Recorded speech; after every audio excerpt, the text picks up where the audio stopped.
Back in New Jersey Motorsports Park, the Playboy Mazda MX5 Cup and the dog days of summer. Temperatures in the middle 90s, closing in on halfway in the second half of our doubleheader. Let's listen to these Mazda motors. We call it Zoom Zoom.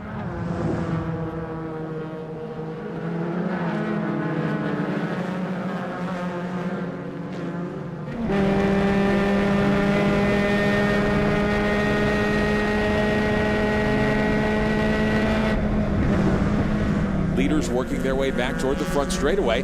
Nick Evans, the pole sitter. Michael Cooper lined up in third spot. And Todd Lewis for Michael Cooper. This has all the makings of a terrific story. Certainly does, and Michael Cooper is exactly where he wanted to be. He followed behind Nick Evans for a couple of laps and radioed in and said, he's holding me up, he's holding me up. And they said, okay, go ahead and go by him. The other thing to consider with the entire AMG team is they were a little bit close on fuel at the start of this one. They measured it very closely and were kind of concerned about the pace. Out front, then Cooper can set the pace and he's comfortable with and didn't have a problem getting out front. And right now they are on track for fuel mileage, but that may change as this one runs on. And we should explain, if you watch other forms of motorsport, you might see teams have to make pit stops, pretty routine. This is a 45-minute timed race. We'll go about 25, 27 laps probably here today, about 50 miles or so. You won't need a fuel stop. Now, fuel adds weight, so certainly you don't want to carry too much fuel in a time-certain race.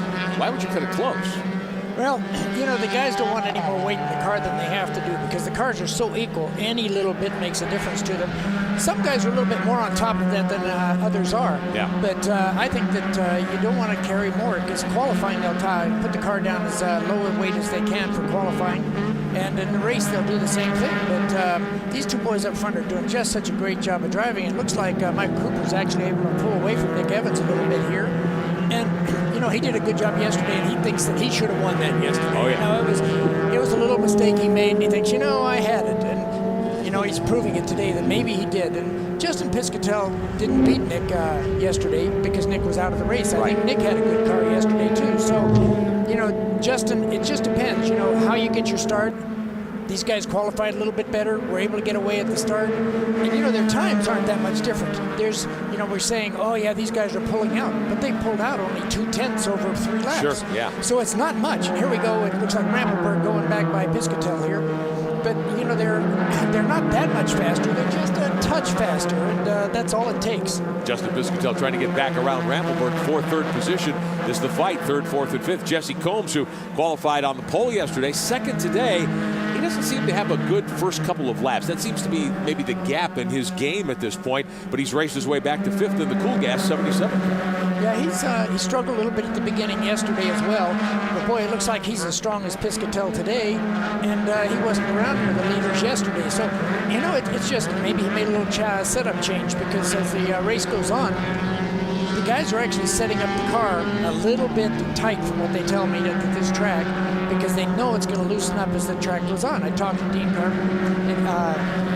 Copeland, and Dean Copeland said, you know, he just missed the setup yesterday. He says his car, he was able to run with him as we saw yesterday for a while, but then his car absolutely loosened up and he couldn't stay with them anymore in the corners. And, you know, he was trying to find a way to tighten up the car, and I think that the others are doing the same thing. How do I get this car to run for a whole race?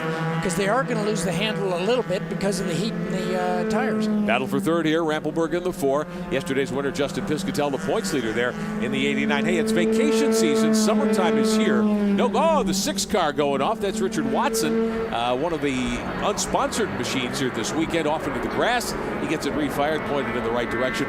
Watson back up on the race course. Take another look at that spin. Boy, he just, little tank slapper going, coming up over the hill. Yeah, it looks like he caught the inside and just overcorrected a little bit, sent him off the other side of the road. But no harm, and these cars are good. It just lost pretty durable position. Yeah, it won't hurt the car. Watson back on course behind Christine Crane, who runs 16th, on pace for maybe her best run of the season as she tries to learn about professional racing. Watson back up on the course in that 6 car.